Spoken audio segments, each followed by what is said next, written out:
Welcome to my National Podcast. Let's get into it.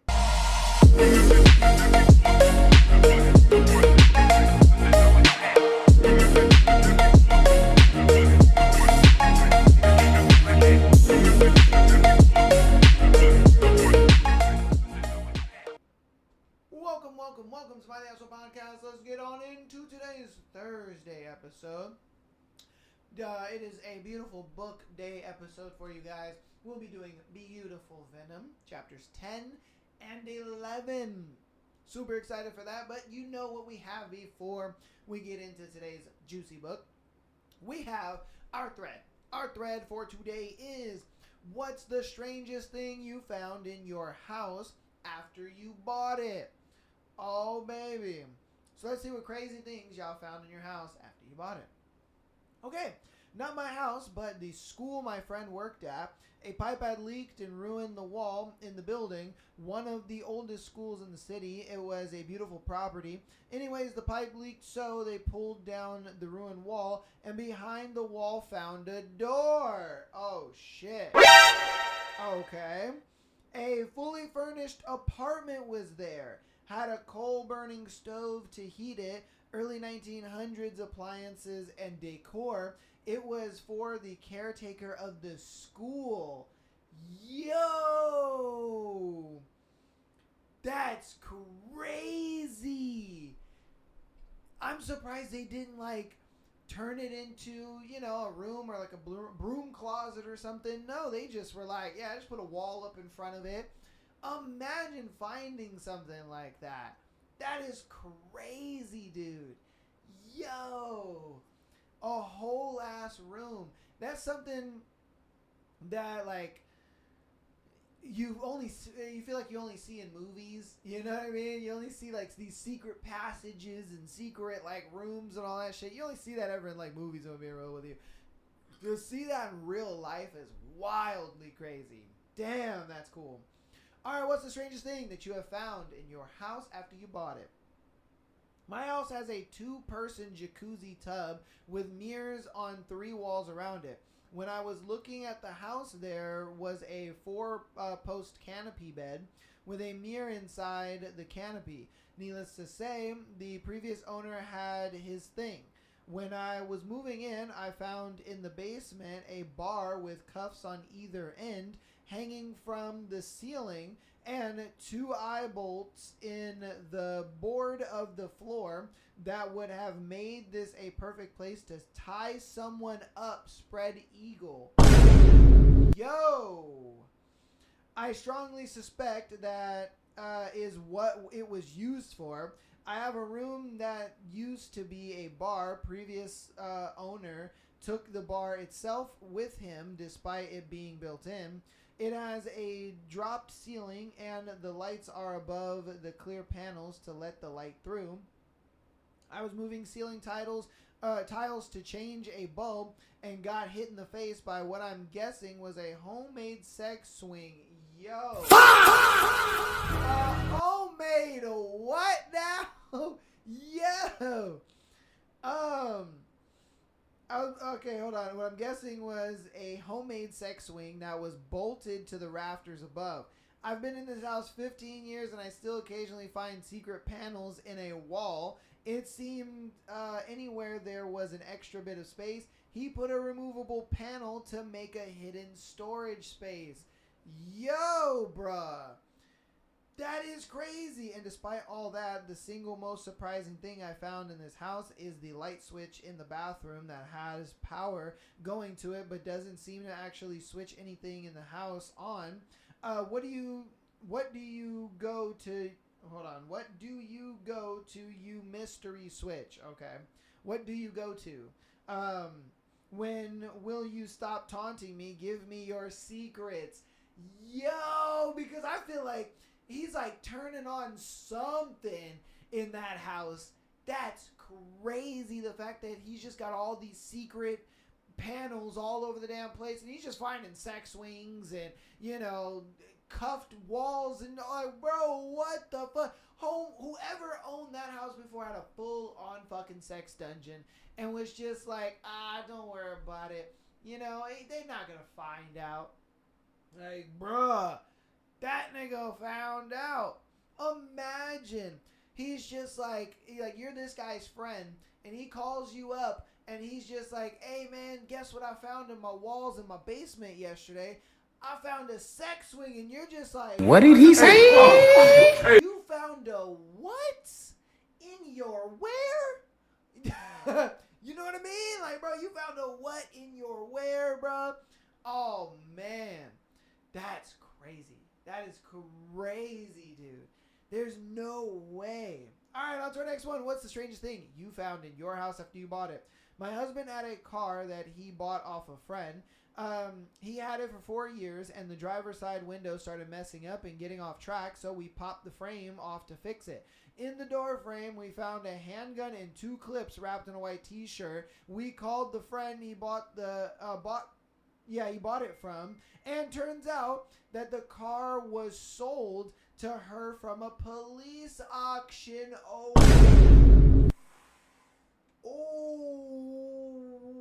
that gun probably got some bodies on it, son. You know what I mean? Yeah, nah, bro. Nah. I would immediately take that somewhere and be like, yo, yeah, so car was bought in an auction, this and that. Yeah, I would ask for some paperwork, bro. I would not want that thing anywhere near me.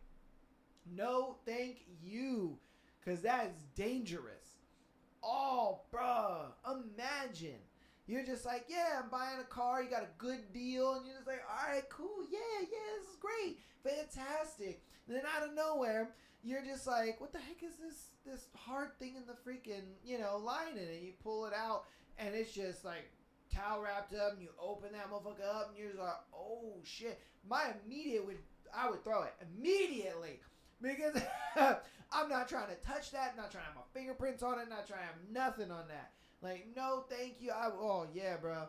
Gotta cover yourself on that one. You get set up on some bullshit. All right, on to our next one. What's the strangest thing you found in your house after you bought it? We have this side room next to some stairs. While we were moving stuff into the room, we noticed a piece of drywall was coming off of the wall, so we took it off. Behind it and under the stair were some old toys, most likely from the 50s. In the same house about a year later, we paid a company to come in and put new insulation in the attic. When he was done, he told me we had a portion of our attic sealed off. So we busted through, found a super old sewing table and about 15 boxes of pine cones. Okay. It sounds like to me some motherfuckers was like, I don't know, doing some witchcraft up there or something. You know what I mean? Like, bro, it's crazy to me that, like, people will find this, like, stuff, in their house, and it makes you think, like, what the hell were they doing in, you know what I mean, in this house? It just kind of also makes you think, like, when you're driving past people's houses in, like, a neighborhood or something, you're just like, I wonder what crazy shit is going on in that house sometimes. You know what I mean? Like, most of the time, it's probably normal, but I'm sure there are just, like, some houses on the block, and I'm sure you guys can think of one that's either on your street or on your block or in a neighborhood or whatever it may be that you drive past, and you're just like, there's some creepy shit that be happening in there. I know it. I just can't prove it. You know what I mean? I know there's some crazy shit that be going on there. I just can't prove it. Oh, man. Like, I can guarantee you all of you guys at least know one. At least know one. Oh, dude. Crazy work. Crazy work. All right. What is the strangest thing you found in your house after you bought it? My dad moved into an apartment, and the whole place had its nice original wood flooring from the 1940s, except for the living room, which had carpet. Kind of a bummer because the wood looks nicer, but oh well. One problem though, when it's warm out, the living room smells. You can guess where this is going. My dad decided to investigate and eventually peeled the carpet up to find a large black stain on the subfloor. A black stain so large a person could lie inside it. The last tenant died and melted in the living room, and they did Yeah, and they did. All they did was pull up the hardwood. Pull up the hardwood up. Okay, I don't know why people can't type, but yo, that's what I was thinking. I was like, yo, somebody had to die in there. There's no way. I thought they found the body. I ain't gonna lie. You know what I mean? I was just like, oh shit. But the fact that dude melted in there, like, damn, that's crazy to me. You know what I mean? Like, bruh, man's melted in there. Oh, that's wild. That's some wild shit. If I'm being honest with you, there ain't no way in hell. I mean, no way in hell that I would sit there and, you know, like, I'd be like, yo, I want some money off of my, you know, my rent or something. Like, bro, what the fuck is this? You know what I mean? I'd be outraged. I ain't gonna lie to you, man. I'd be outraged. I'd be like, what is this? Man, y'all have some dude dying here. Like, oh man. And then that's another thing where it's like you think to yourself, even if you like move into an apartment or you move in anywhere, it's like there's someone that's lived there before you, and it's just like, yo, what crazy shit went on? You know what I mean? Oh, I would move if I'm being real with you. I would move. I'd be like, I can't stay here knowing somebody died here, bruh. You know what I mean? Because to me, it would feel like, you know, you desecrated some remains or some shit. You know, like, bro, at that point, then after that, you start hearing some crazy shit. You know, stuff starts falling by itself and stuff. Nah, man. Bruh. Could not be me. Could not be me. Oh, no. No. All right, on to our next one. What's the strangest thing you found in your house after you bought it? An old friend of mine grew up in the house I now own. I had no idea, but he struggled with severe mental illness from around high school on. His mom left a few boxes behind in the garage, and one of them was full of all his old arrest info, letters from the parole officer, and most depressingly, a letter from the judge recommending he be reprimanded to a psychiatric facility instead of prison. Apparently, he lived his adult years in a home for schizophrenics and died a few years ago. The whole thing was just very sad. So an old friend of mine grew up in the house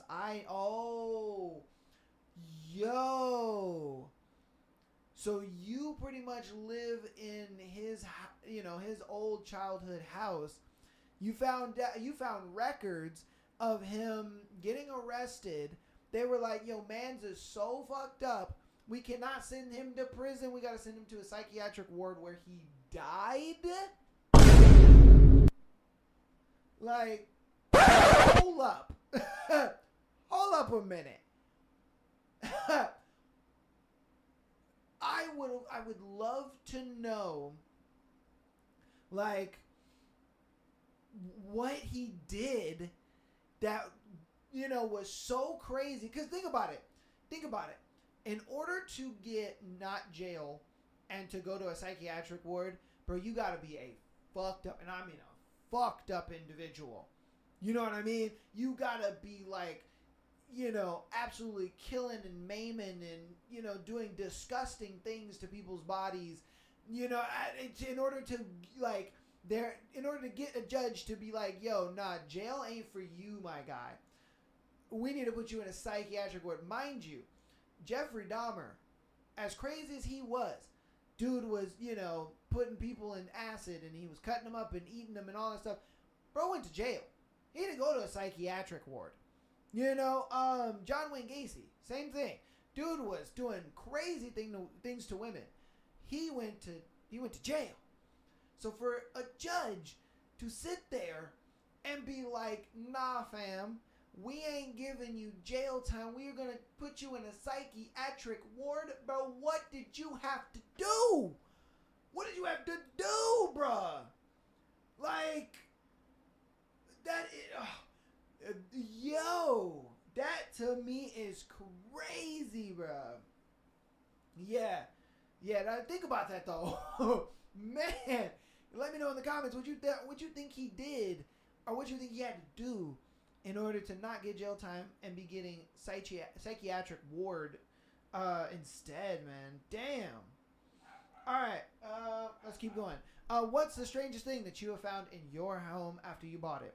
Newspapers from World War II. I will take pics and edit my comment with a imager link. And he does.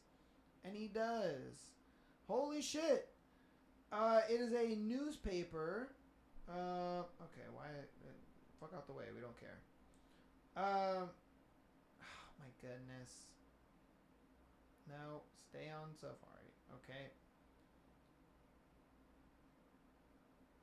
Hold on. Because I want to read to you guys what it says. God damn it, dude. Okay. Let's see. What is the year on this? It says the Toronto Daily Star. Nazi troops to check Stalin. Really? Okay, I don't know why this keeps doing this.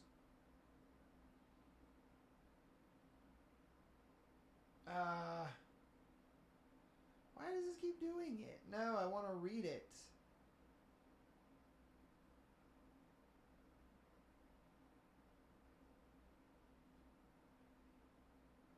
Hold on. I'm going to save the image. That way I don't have to do it through whatever website it is.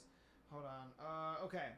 So yeah, it says the Toronto Daily Star, Nazi troops to check Stalin. Romanians bow to access ultimatum. Access ultimatum. 600 planes failed to blast away to London is the headline of this newspaper. Wow, dude. That is crazy. That is absolutely wild. Yeah. It is and it's funny because, you know, when you think about it, like a lot of this stuff, a lot of this really old stuff, like when you look at it, you're just like, it doesn't look that far off from, you know, newspapers that we have now. I mean, obviously we don't really have newspapers like that anymore, but, you know, if you took a more modern newspaper and then you took more of a, you know, old 1940s, 1930s one, it's wild how, like, similar they look. But that's a really cool find. That is something that's super dope. Man, that's cool. All right, on to our next one. What's the strangest thing you found in your house after, hold on. What's the strangest thing you found in your house after you bought it? A cardboard box with a ball gag and handcuffs. I thought it was a box of extra hardware for the closet shelves. This was after they sent a message through the realtor asking if I had found any digital camera. You found a what now? I had not, but I'd be kind of curious / afraid to look at what was on it. Facts. Because the moment you said the handcuffs, ball gag, and all that, I'm like, yeah. You're looking for a camera? I wonder what's on that camera. You know what I mean? Like, I wonder what's on that camera. Because that, yeah. What's up with all this, like, sex dungeon shit, bro? Like, bro, that's crazy. Oh, my God. All right, we're going to do 3 more and then we'll end the thread. What's the strangest thing you found in your house after you bought it? Moved to an old house in Berkshire, UK, and found a Bible from the 1700s in the attic. In the back was handwritten the history of early owners. The church in the village was 12th century and had all the records, so we tracked down the modern descendants and gave them the Bible. Wow. That's crazy. I'm surprised y'all didn't sell it. You know what I mean? Shit, Pawn Star that shit. You know, because that is so wild to, like, find something like that. You know, because honestly, I've only ever really seen, like, somebody finding things of, like, really old age and stuff like that on that show, Pawn Stars. And I think to myself, I'm just always like, there's no way you just found that randomly in your house. You know what I mean? Like, there's no way. But no, that shit happens. You be finding some crazy shit in your house. I'm sure people after listening to this are going to be like, you know, I haven't been in my basement in a while. I'm going to, like, tear that motherfucker apart and see if I can find some shit. Because you probably can. Probably can. Just like in the first one where they tore down a wall because of a busted pipe and they found a door and there's a whole ass, 1900s apartment in there. Or it was 1600s apartment, something like that. I don't know. It had like a coal furnace and all that bullshit. So it's like, hey man, you never know what you're going to find. That's cool though. That is very cool. All right. 2 more to win the thread. What's the strangest thing you found in your house after you bought it? I grew up in the middle of nowhere, southern Idaho. The farm my folks rented was very odd. There was a ton of old farm equipment from the 40s and 50s, as well as about 10 old 50s cars just scattered around the property and hidden in the tree line. The owner had a small shed on the property. She asked us to never open. No worries. It sat between the garage and an old mobile home trailer that was never used. We moved away, and shortly after, the owner died. New property owners went into the shed, found tons of old World War II and older equipment, guns, bayonets, a Nazi flag, and all sorts of shit. This shed had an old school dirt wall basement that had old radios and tons of other crazy stuff.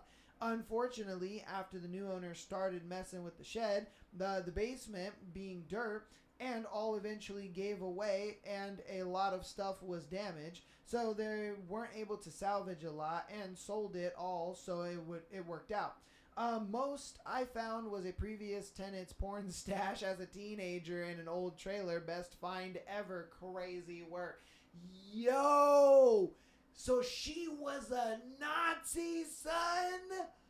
Oh, shit. Damn! That's crazy.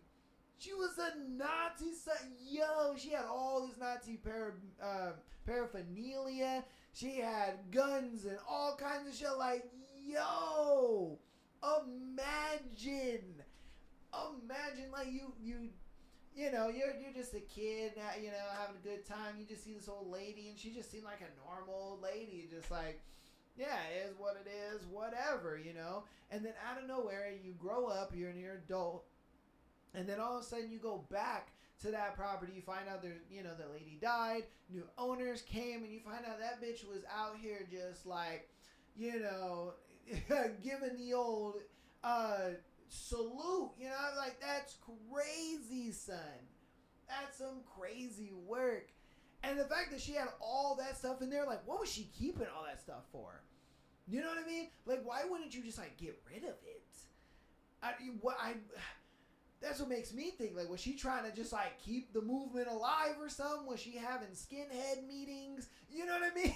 Like, what was she doing? That's what I want to know. That's what I want to know. Because, like, why would you keep all that stuff? I wonder if she was actually in the war. Makes me think now. Like, was she in the war? Was she a Nazi, a soldier or general or something? You know what I mean? Like, bruh. Wow. That one's crazy. All right. This is going to be our last one. What is the strangest thing you found in your house after you bought it? Hanging on the wall in the unfinished, closed-off part of the attic, we found a matted portrait of a man staring angelically off into space as he cradled a deer. Upon closer inspection, we realized the man had an arrow through his head where it lay over the deer. Having protected it from injury, we called him Deer Man. Okay. Oh, it was in his hand. Oh, okay, I see. Because there is an image. And so apparently there's this really old picture of a dude, and he's like next to a deer, and he's got an arrow in his hand, and I guess he protected it. What the heck kind of find is that? Wow. I wonder, like, was that painted by somebody? Was that, like, done by some... You know what I mean? Like, was that painted by somebody? Was that done by somebody? Like, what was that... What would that entail, And why would you paint it? Why would you have a painting of that? Or was it a thing where homie just took an arrow to the hand and thought to himself, like, yeah, I'm going to paint this good deed so it lives forever, you know? It really makes you think. Wow. Absolutely wow. That is so cool. That was an interesting thread. Most definitely, dude. Most definitely. Oh my goodness. From secret rooms to sex dungeons to craziness going on in attics to World War II memorabilia as well as Nazis. Like, wild thread. Absolutely wild. Something I did not expect in this thread, if I'm being honest with you. But, hey, that's what you get over here on My The Asshole podcast. You know what I mean? It is what it is. So we're going to have to announcements and get right on into this book. So patreon.com/My The Asshole podcast. Get an exclusive episode every single Friday as well as we're going to send in your scenario to be featured on the Tuesday and Sunday show. If you are audio listeners, thank you guys so much for all the support. I appreciate you so very much. Keep downloading the episodes as well as rating us 5 stars on your preferred platform, and it helps out so very much. If you want to help out more on the free 99 side of things, go ahead and follow us on Instagram, TikTok, as well as subscribing on YouTube. All of that helps out, and it's absolutely free. So thank you guys so much for all the support. Love you guys so much. Without further ado, your boy's going to stop yapping and get right on into you guys' favorite part of the episode, which is the book. So let's do it. 10. Dahlia. The detective in charge of Vi's case agreed to assign an officer to watch over her hospital room. After I saw someone on the verge of hurting her, or worse, finishing the murder attempt, Detective Collins found clear evidence of tampering with the hospital's security system. Someone disabled the hallway and elevator cameras for that specific time on purpose. Detective Collins suspects that this was a seasoned hacker's work. Unlike the DNA samples the police managed to gather from underneath Violet's nails, this time, no evidence was left behind. That unidentified DNA sample is the only clue I have about the attacker. Detective Collins said that there's a strong likelihood that the attack happened after an altercation. In the initial blood test, there was propofol in her blood, so she probably fought before she was sedated. And that makes the case more complex and elusive. In fact, the Stanton Hospital surveillance camera that showed the man in the van dropping off Vi didn't capture his face. It was covered by his hoodie when he laid her on the gurney and then jumped back into the van. We only assume he's a man, judging by his tall height and broad build. There's a possibility he's the attacker, but he did save her by bringing her to the hospital, so that possibility is small. That man is still probably the only witness to what happened. I asked the police to look into medical professionals or those with access to hospital drugs, because it struck me as weird that whoever sedated Vi went for an anesthetic agent instead of opioids or something more widespread in the market. However, Detective Collins made it clear that I had no place getting involved in the investigation, which is why I started my own revenge journey after seeing Violet's journal. In that journal, I found a few entries where she mentioned someone following her. In one particular entry, she mentioned a black ring on his index finger with unintelligible symbols she couldn't see from far away. Then she wrote, "them," which made me think it's a group. But the clear evidence that made me go after the Vipers were these words. I saw him today, the man who's been following me. On the local channel in the bar where I work, I never watch sports or pay attention to what's on TV, but I did today, and he was there on the screen, in his hockey gear, glaring at the camera. Apparently, he plays for the Vipers, a college hockey team from the neighboring rich town. But even with the clues Vi's journal gave me, my revenge isn't going well. After Kane terrified the hell out of me in that forest 3 days ago, I've stayed away. For some reason, I thought he would fuck me and then kill me and no one would be the wiser. So I've redirected my attention to Violet. Every day, after I finish school and my part-time job at a local grocery store, I go to spend the night by her side. I take my laptop and study most of the night while watching over her. It's been almost a week since that potential attack, and I've been surviving on 3 hours of sleep and nasty energy drinks. Tonight, however, I have to trust the officer to keep her safe, because I'm going to a party. I can't believe you're finally living a little. Megan hugs me to her side as we saunter up to Drayton's house in the town center. Gavin Drayton is the Vipers goalie and one of the insiders. He's also a Vencore member, judging from the serpent necklace I've caught a glimpse of a few times. Following the team's away game win, he's throwing an open house party for the campus students and townspeople. And while Drayton is part of the system, considering his dad is the town's mayor, he's a small fish. The actual powerful families hold the town and beyond in the palms of their hands, and they're usually more detached from the townspeople. The Davenports are pioneers in a centuries-old trade business, and they handle an extensive imports and exports network. The Armstrongs control energy production and resource management, from oil to various alternative sources. The Callahans own the largest pharmaceutical company in the country and other massive medical complexes, including the town's hospital. The Osborns are the aces of real estate, construction, and urban development. They're benefiting from each other while maintaining a monopoly in their respective fields. Thanks for letting me join, and for lending me this, I tell Megan and tug on the tight little black dress. The stretchy fabric clings to me like a second skin and barely covers my ass. The strapless design shows more cleavage than what I'm usually comfortable with. But then again, I don't have party dresses, so I'm thankful to Megan. She even lent me a golden purse and spent about an hour doing my smoky eye makeup that highlights their hazel color and my bold red lipstick. Anytime. You look hot as fuck. She narrows her eyes at my white sneakers. Would look hotter with heels, though. Too bad we don't wear the same shoe size. Thank God.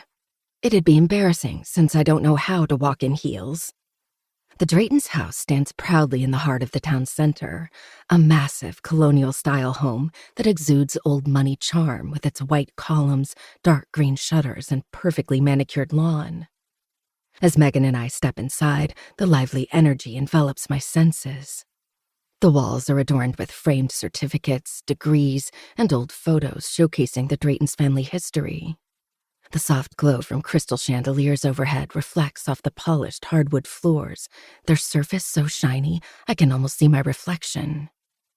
The scent of freshly cut grass mixes with the smoky aroma of barbecue from the food stations set up on the lawn and visible through the large French doors.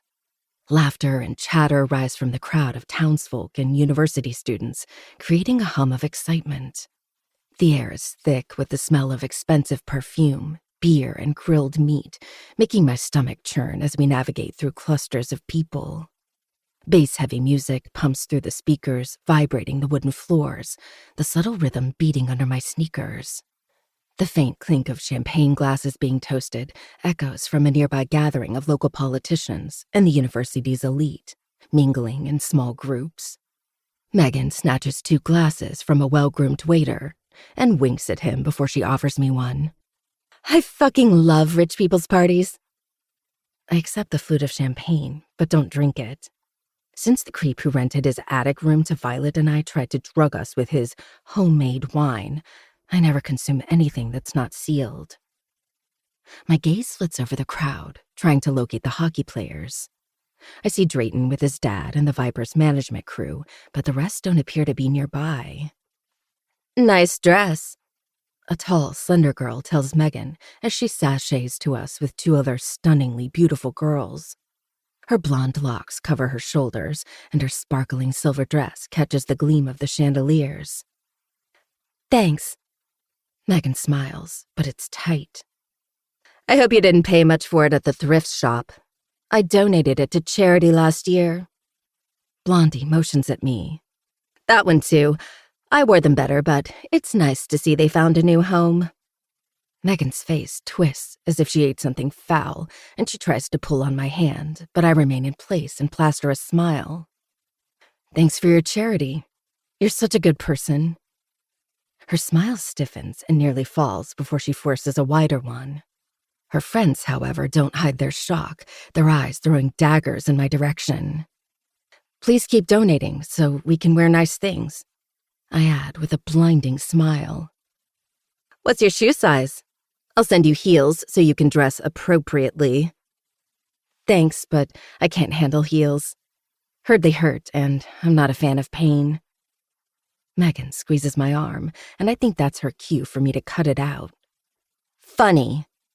The blonde leans over and whispers in my ear. Because you let Kane use you like a worthless rug. You looked like you were in pain, but maybe that's a whore's kink. My hand trembles around the flute of champagne, and I stare at her with wide eyes. She was there? I look at her again, but she's not wearing the ring or the necklace. Is she part of Vencor? How? It's her turn to smile as she pats my hair and murmurs, You're a worthless, penniless piece of trash. But I'm willing to consider you charity. That's all you'll ever be. Don't look up, don't covet what's not yours. Stay away from what's mine before I squash you beneath my diamond heels. And then she walks away in a cloud of flowery perfume, followed by her two minions. Bitch, Megan mutters under her breath. Who is she? Isabella Drayton, Gavin's twin sister. She comes from old money and thinks she has a monopoly over the team players, especially Kane.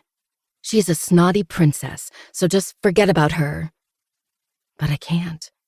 Not after I know she watched the initiation video. Just how many people watched that damn video? My skin prickles as I sense eyes observing me, and I can almost hear whispers of recognition and judgment lingering in the corners of the room. The air ignites with subtle oppression and heats the blood in my veins. I should stop thinking about that video and the man attached to it. This isn't about me. It's about Violet's justice. Soft fingers stroke my arm as Megan smiles at me. You handled her well. Why are you so pale, Dee? I'm fine. I force a smile. Is it because of the dress? She stares down. I told you I get them from everywhere. No, I'm really thankful you even lent it to me. Don't ever be ashamed of not having money, especially because of her words. You're kind and stylish as hell, even more than she is. Besides, you're a better person than she'll ever be, Meg. She grins and gives me a quick hug. Sometimes she reminds me of Vi. Vi's a bit more in touch with her emotions, although Megan does love hooking up, unlike my sister, who I think is scared of it. Probably because of all the creeps. Megan meets some of her friends, and I stand with them for a while until I spot some hockey players going outside. So I use a trip to the bathroom as an excuse and head out. Fairy lights twinkle against the deepening twilight, casting a warm, festive glow over the gathering crowd. The sound of laughter and chatter mixes with the steady hum of the nearby fountain, adding a sense of surreal detachment from the underlying tensions this town reeks of. I subtly watch every single person while pretending to marvel at the garden. That's when I spot Ryder Price, the Viper's defenseman, walking away from the buffet table. I catch a glimpse of his black serpent necklace, which means he's a Vencor member. I feign studying the food, and I grab the fork he used to eat some cake, and even licked clean before he left it on the plate. Then I hunch down, making a show of tying my shoelaces. After I ensure no one is paying attention, I cover up with the table's drape, retrieve the DNA kit I bought, and take a swab of the fork, seal it in a bag, and shove it in my purse. I let the fork drop to the grass and stand up. One down. I shadow the other players, spying their necklaces. Though the only senior members on the Vipers are the trio, Kane, Jude, and Preston. And while I spotted Preston with a girl on his lap and Jude with his coach, I haven't seen Kane. Which is a blessing, really. For some reason, I can't focus when he's around, and after our last encounter, a chill runs through me at the mere thought of him. I managed to collect Declan Novak's DNA sample after he sneaks off to smoke, and then throws down his half-finished cigarette when a teammate calls him. Declan Novak, Ryder Price, and that's about it. I haven't seen the other players who have necklaces, and I definitely don't want to risk it with Jude and Preston. Yet. Hold on, I'm in Gavin Drayton's house. Sneaking into his room is the easiest way to collect his sample. Maybe I can even get my hands on his sister's. If she could see that video, she's probably part of Vencor. After a once-over of the crowd, I go back inside and upstairs. Though it's not as busy as downstairs, there are quite a few people in the lounge, which makes it easier to blend in. The music's volume goes down and the chatter is more prominent, bustling and mixing in a fake social cloud. I wonder if anyone is listening to what the other person is saying, or if they just talk over each other. Since I'm not sure where Gavin's and Isabella's rooms are, I pretend to study the ugly paintings on the walls. Though, maybe they're ugly because I'm uneducated and can only see chaotic lines in unmatching colors. Now and again, I open a door or peek through an ajar one to see what's going on. Sex, making out, screams of, "Fuck off!" Yikes. The things I traumatize myself with for justice. I wander off down a quieter hallway, needing to bleach my mind of all the scenes I just witnessed. I hear a few unintelligible voices. My heartbeat picks up. And after I make sure the hall is empty, I tiptoe to the room where the noise is coming from. "Is a loose end that needs tying up." My eyes widen. That's Isabella's voice. No one else sounds as haughty as she does. "You're letting it get under your skin. That's unlike you." My heart thunders behind my ribcage, and I flatten myself against the wall, wishing I could somehow disappear. Kane. That was definitely Kane. I draw circles on my thumb, hoping, praying that my heart rate will slow the hell down. "That's where you're wrong. This is exactly like her. She's jealous, vicious, and resembles a snake better than her necklace." Preston. When did he get here? I swear he was about to fuck that girl who was rubbing herself all over him less than 15 minutes ago. "I'm not asking for permission.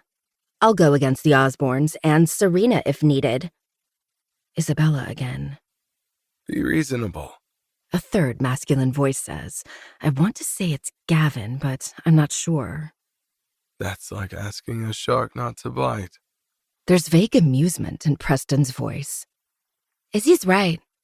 A girl's voice. "Let us do this our way." "Truly, I don't mind. The crazier the better. Just give me time to prepare my popcorn." Preston says. "Davenport." Though I'm not sure what the hell they're talking about, I'm certain it's about Vencor, and I find myself leaning closer with bated breath to hear Kane's reply. I suspected it before, but now I'm positive he has some leadership role, not only as the head of the Vipers, but also their little group. He's the right path to follow, if only I weren't so terrified of him. A strong hand lands on top of my head. "What do you think you're doing?" I slowly look back, and my gaze clashes with Jude's glacial one. His eyes are so dark, there's barely any light in them. He's so tall and wide, he dwarfs the hallway and sends a shiver down my spine. It might be because Jude was always the scariest, before I was introduced to Kane's true colors. But I feel like he might actually crush my skull between his fingers just to spill my brains out. He sure glares at me as if he wants to put me 6 feet under. "I was looking for the ladies' room," I say as calmly as possible, proud of how confident I sound, considering the circumstances. His upper lip lifts in either a snarl or a look of disgust, I'm not sure which, but he pushes the door open and shoves me inside. I lose my footing and land on my knees on the decorative Persian carpet, but I manage to keep my purse on my shoulder. "Found this one eavesdropping outside." Jude strolls across the room, and I instantly feel several pairs of eyes zeroing in on me. Glaring, narrowing. I raise my head, and sure enough, Kane is sitting on a large brown sofa, his arms stretched across the back. He's dressed in a black jacket, pleated slacks, and sneakers. Only the white shirt offers a break from the Dark Lord aura. Isabella sits beside him, her arm draped in his, and her malicious eyes nearly drill a hole in my face. Her 2 friends stand behind her like dutiful guards, while Preston sits on the edge of the sofa. Gavin is lounging in a chair, and Jude goes to stand by his side. 7 pairs of eyes. They all watch me closely. The room's dim lighting casts a shadow of threatening intent on their features. My skin tightens, heat erupting between my heart and ribcage. All of a sudden, I'm transported to the initiation night when I was surrounded by 5 cloaked members. The same members who probably saw the sex I had with the man sitting in the middle. "What the fuck are you doing here?" Isabella's friend, the one with silver highlights, asks. I start to get up, trying and failing not to tremble. "I was looking for the restroom. It was a mistake." Before I can stand, Gavin jumps up and pushes me back down so hard I gasp. He shoves his shoe against my back, flattening me against the green-patterned beige carpet. Haven't you heard? There are some mistakes you pay for with your life. My lips part, but I don't dare make a sound. Not even when I feel the sole of his shoe digging a hole in my back where the edge of my dress meets my skin, or when my breasts hurt from being squashed into the floor. I look up at Kane, and I don't know why. He's never been on my side, and he's made that clear countless times. If anything, I should fear him the most. There's an icy, calculating look as he looks down at me, as if I'm a bug he's considering whether or not to squash. No. Preston smiles, but it's dripping with malice. Don't go scaring Dalton. I still haven't fucked her yet. "How about you do it here and now?" Isabella says, with a viper-like grin as she strokes Kane's arm. "Wouldn't be your first time whoring around for the world to see." I'm happy to join in, Gavin says in a deep voice. I wonder what made her so appetizing that Davenport refused to share. My eyes sting, and I feel like anything I say will be a choked sob, so I bite my lip and remain silent.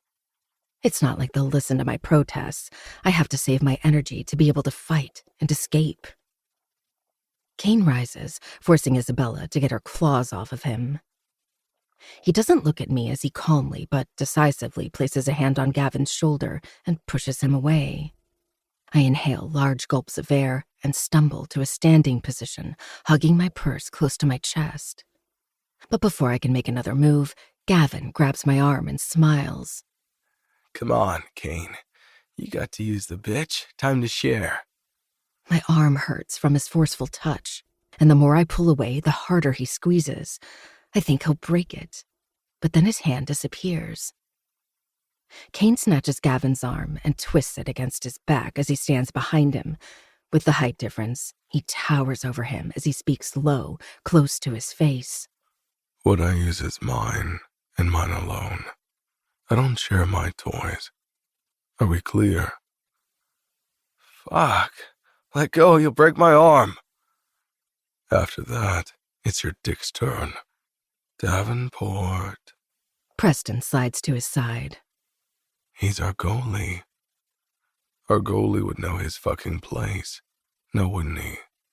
His words are calm. So calm, they're chilling.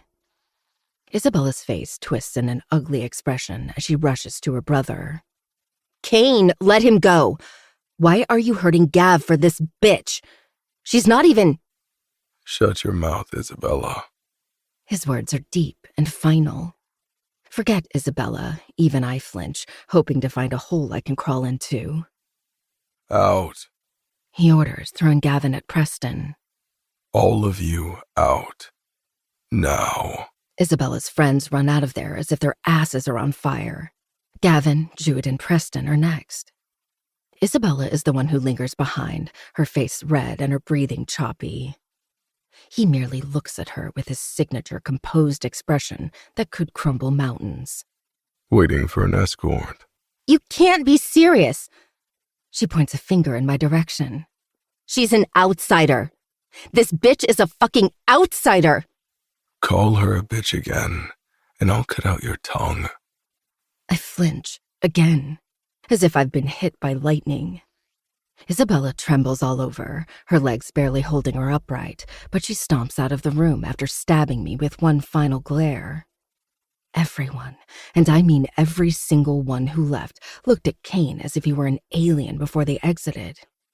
The room is charged, despite their absence. Hell, it's even more stifling than when they were all here. My survival instinct kicks in and I slowly inch toward the door. The sooner I get out of here, the better. I didn't sign up for dealing with this side of Kane tonight, no matter what this side is. The moment I open the door, A hand slams it shut from behind, and an oppressive warmth covers my back as Kane's deep voice fills my ears. Where do you think you're going? 11. Dahlia. My nails dig into the strap of my bag. My teeth sink into my bottom lip, and I draw countless circles on my thumb in an attempt to properly breathe. In, out. You know how to breathe. Remember how to breathe. But no amount of comfort movements dispels the tension sinking in my stomach. I'm just leaving. I speak clearly, though my voice is low. Didn't you ask everyone to get out? Not you. My heart jumps, and I really, really hate my body's reaction to his words. No, to his voice. Rough, deep, and so close, I feel the vibration of his chest against my back. He doesn't even yell, but it's commanding nonetheless. He has this impressively monotone volume that never rises or drops. But maybe that's why it's terrifying. I've witnessed exactly what Kane is capable of, so his calm, agreeable image is now disturbing instead of intriguing. Since his arm is above my head on the door, blocking my exit, I figure escaping isn't an option. After one last circle on my thumb, I spin around. He's close. Too close. His chest hovers near mine. So close I can breathe alcohol and mint off his lips. This close, I can see the dark rings that circle his frosty blue eyes. So inhumanly close, I'm trapped by the warmth his body emanates. Like a gateway to hell. So unsettlingly close, my legs squeeze together out of a strange need to protect myself. And the most infuriating part is that I can't read his expression, or lack thereof. Like a blank board, his face is neutral and his eyes are muted, almost as if he's bored with the entire ordeal. I wonder if he has this same expression while fucking. No. Why the hell am I thinking about Kane and sex? I lift my chin. What do you want? What do you want? There's a flare in his nostrils, a hardening in his tone that turns authoritative and firm. Me? You're the one who imprisoned me here. You're the one who keeps appearing in front of me, again and again, despite my clear warnings. So tell me, Dahlia, do you lack survival instinct? Or do you have a twisted kink about dying young? I didn't mean to appear in front of you tonight. Is that why you chose to attend a victory celebration party for my team? Or why you were snooping around business that doesn't concern you? It's not that I wanted to be here. I was invited by a friend. An invitation you should have refused. He kills the distance between us, and his chest grazes my breasts that suddenly grow heavy. But you've never been good at refusing invitations, have you? You seem to always land yourself in a clusterfuck by just existing. Don't insult me. I don't know how my words come out coherent when I'm drowning in his scent, when his mere touch is sending me into flight mode, but I'm standing, here, facing him, as foolish as that sounds. I've just never been good with people belittling me. It's often gotten me into more shit than I can afford, but I refuse to be trifled with. Kane peers down at me, a mocking glint appearing in his eyes. Or what? You'll offer your services to someone else. I raise my hand and slap him. My palm stings, and I immediately know I fucked up. So when he lifts his hand, I close my eyes, waiting for the slap. I almost forgot he said that if I hurt him, he'll hurt me as well, without holding back. I brace myself for the hit, but what comes is the soft drop of his fingers on my chin. I slowly blink my eyes open and my lips part. Kane's clutching my jaw like he did in the forest. His thumb and index finger are stretching across the skin, squeezing just enough to keep me immobile.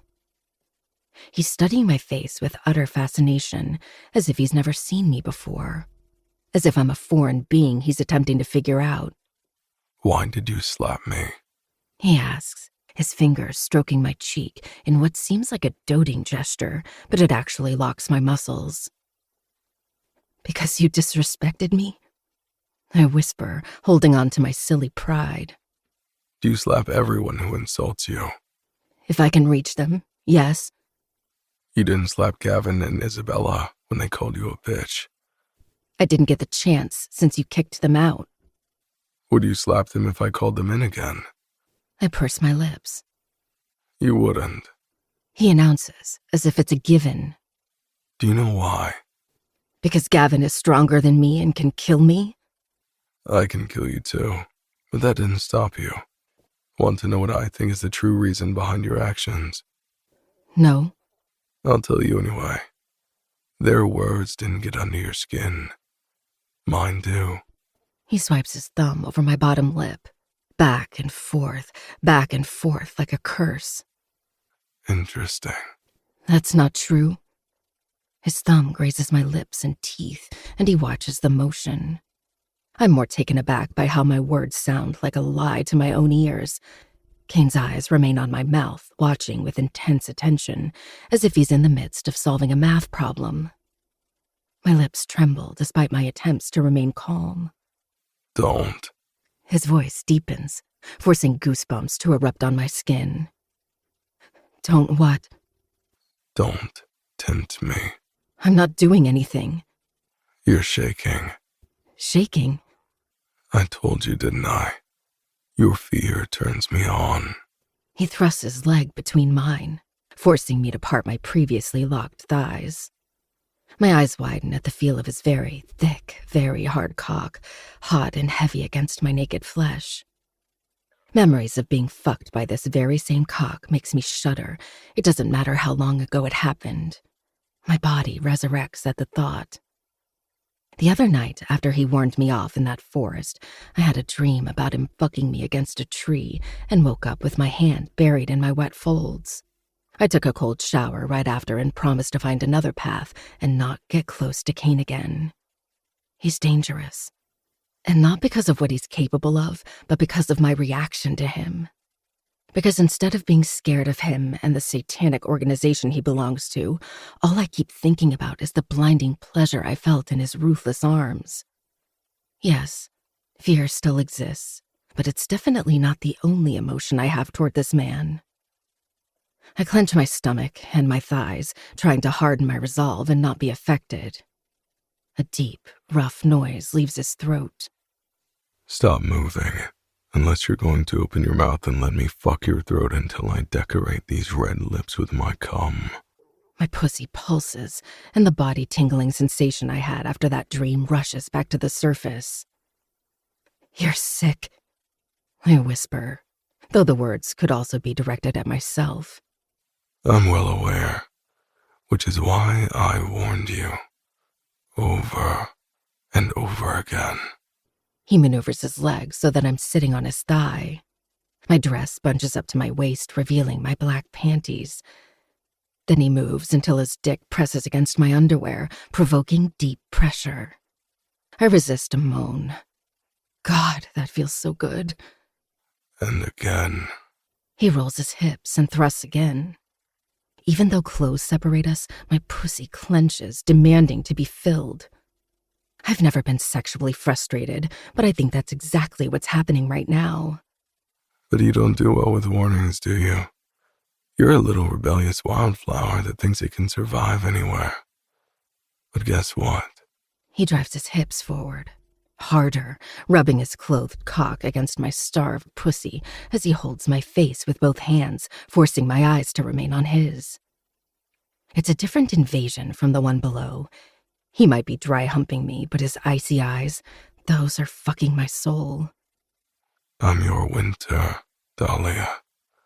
No flower can survive winter.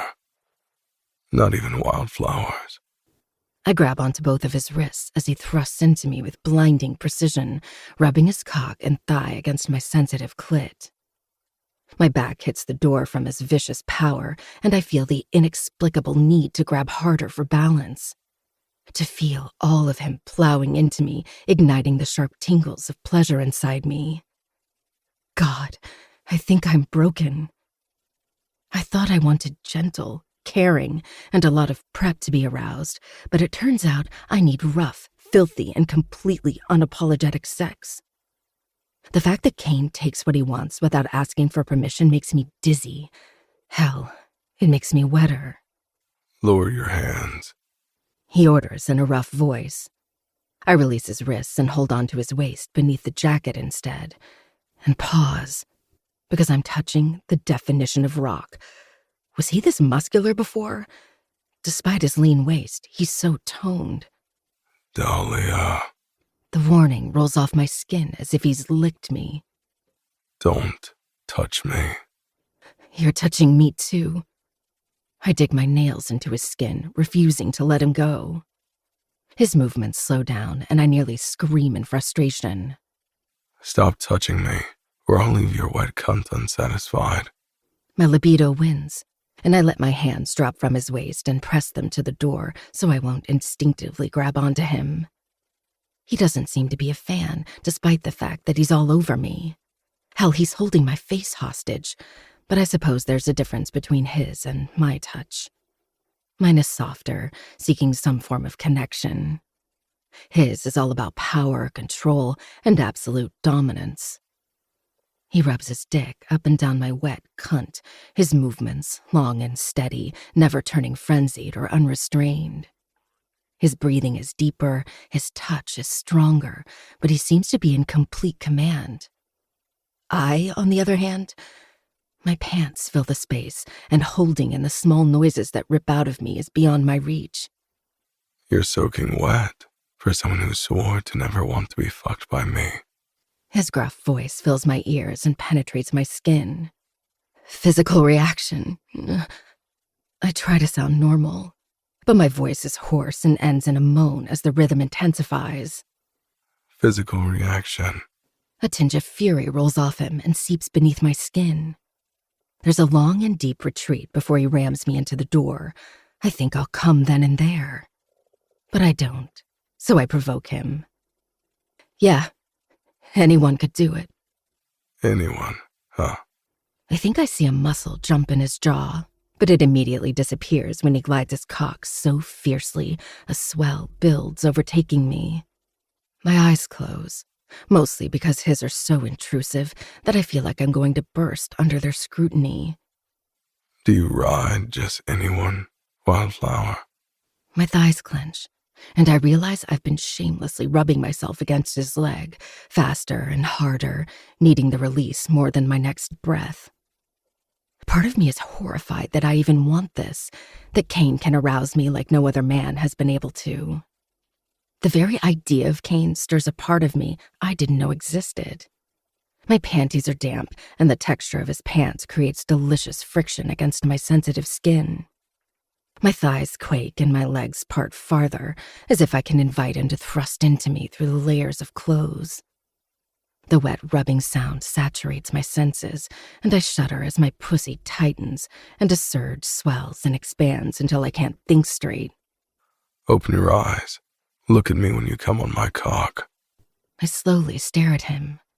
This close, with his hands around my cheeks and his piercing eyes sink into my soul, I lose the battle. In fact, I don't even feel it rushing in. The orgasm comes crashing in, heightening and flowing through my entire body. My legs lock around his, and I wrap my arms around his waist as I ride the blinding pleasure, fractured moans slipping out of my lips. The release goes on, and although it's not as intense as when he fucked me on the ground, it's a close second.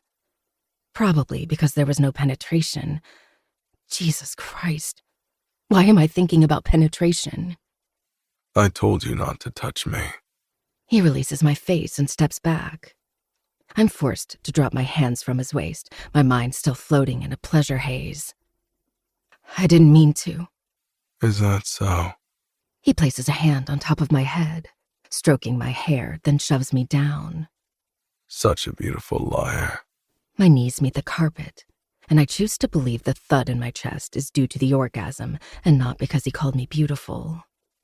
The sound of a belt unbuckling reaches me before I stare up. My mouth dries, and the tingling in my pussy heightens to a painful throbbing. Kane releases his huge cock, lined with angry veins, and strokes himself in one rough movement. I almost forgot how big he is. Almost. He grips his dick in front of my mouth as if it's a weapon, and I swallow thickly. His left hand bunches in my hair, gathering it in a ponytail and using it to tilt my head back. Did you paint these lips red for me? I shake my head once, somehow enchanted. He taps the crown of his cock against my mouth. Once. Twice. Then who's this red lipstick for? His pre-cum paints my lips and trickles inside until I taste the saltiness on my tongue. Doesn't matter. He slaps my mouth with his cock. I'll mess up and use these red lips anyway. Open. My throat dries, and as if hypnotized, I let my mouth part. I tell myself that after what I overheard tonight, it's useless to get close to anyone else. He's clearly the strongest member of the team, and probably on campus. I can get close to him and use him through his libido, but the truth is, I'm starving for a taste. I've never been a fan of oral or blowjobs, but this feels different, surreal, almost as if I want to do everything with this enigma. Whenever I've given a blowjob before, it was only because I felt like I had to. Because guys need their cocks sucked to get in the mood. Not now. Now, my thighs are rubbing together at the prospect. Kane thrusts inside my mouth. Wider. Stick your tongue out. I do, trying to accommodate him, but he's big both in length and girth. My jaw hurts, and it's a task to keep my teeth out of the way, but I manage to fit a considerable amount, 1 inch at a time. You're taking my cock so well. You let me fuck your face and come down that pretty throat. Won't you, Dahlia? My ears buzz whenever he calls my name in that slightly husky tone. My response is to lick him and grab the bass with both hands, twisting and matching the rhythm with my tongue. Now and again, I pull him out to lick and suck on the head. Just because I've never liked blowjobs doesn't mean I'm not good. I look up at Kane as I lick, twist, and jerk off his hardening cock. The darkening look in his eyes makes me more enthusiastic. Hell, it turns me on. And I know it turns him on too, because he keeps thickening in my hand. Who taught you to suck cock like that? He asks, his voice low and gravelly. I speak against his flesh, then kiss the tip and suck on it. You like it? He tugs on my hair until pain erupts on my scalp. No, I'm about to fall asleep. My heart falls. He pushes my hands from his dick and grabs it. Open your mouth. I do, and he thrusts all the way back, gagging me. Tears spring to my eyes, and I think he's done playing and will get rid of me now. That's it. I feel him growing thicker and harder. This is the proper way to take my cock. A ringing fills my ears, and I feel like I'm going to faint, but he pulls out. I splutter and choke on my saliva and his pre-cum, but his firm grip on my hair doesn't allow me to move. Again, open. I pant, but I follow the command. I don't want to owe him for that orgasm, and I definitely don't want to seem like a quitter. I can offer him the same pleasure he gave me. My lips open of their own volition as I hold on to his thighs. Another deep thrust, and this time the tears flow down my cheeks as he fucks my throat, my face, my mouth, making me gasp and gurgle. He uses my tongue for friction, driving into me with so much dominance, I'm dripping wet. There's no reason I'd be so aroused when he's using me, but I think that's the reason. The fact that he's using me as a vessel for his pleasure ignites a strange sensation inside me. You look so fucking beautiful on your knees, Wildflower. He thrusts in and out, forcing me to look up at him. You're choking on my cock so well. Good girl. My heart surges, and I think his words will make me orgasm or something equally ridiculous. His rhythm picks up, his hoarse, deep groans echoing in the room, and I watch with utter fascination as he throws his head back, his eyes closed, like a sex god. His cum shoots down my throat, thick and long. Swallow every last drop. I try my best, but I can feel streaks of cum trickling down either side of my mouth. Kane pulls his cock out of my mouth, and to my horror, it's still half erect. He hits me with it on the mouth. Lick it clean. I grab him at the base and lick the skin, swiping my tongue over his length and sucking the tip into my mouth while maintaining intense eye contact. I probably continue the show longer than necessary. Kane watches me the entire time, his eyes darkening, his finger twitching on the back of my head. Then, all of a sudden, he pulls his dick from my grip, tucks himself in, and buttons his pants. The motion takes me by surprise, so I just sit there and watch, my ears still filled with a dizzying buzz and my head floating somewhere else. Kane lowers himself on his haunches in front of me, and I stare at him, panting. He seizes my chin, and before I can think of what he's doing, he leans in and swipes his tongue from the corner of my mouth to my left eye. Then he does it again on the right side, his tongue leaving tingles and goosebumps behind. Is he licking my tears? What the? He stands up, shoving his hands in his pockets. Don't cry. It makes me hard.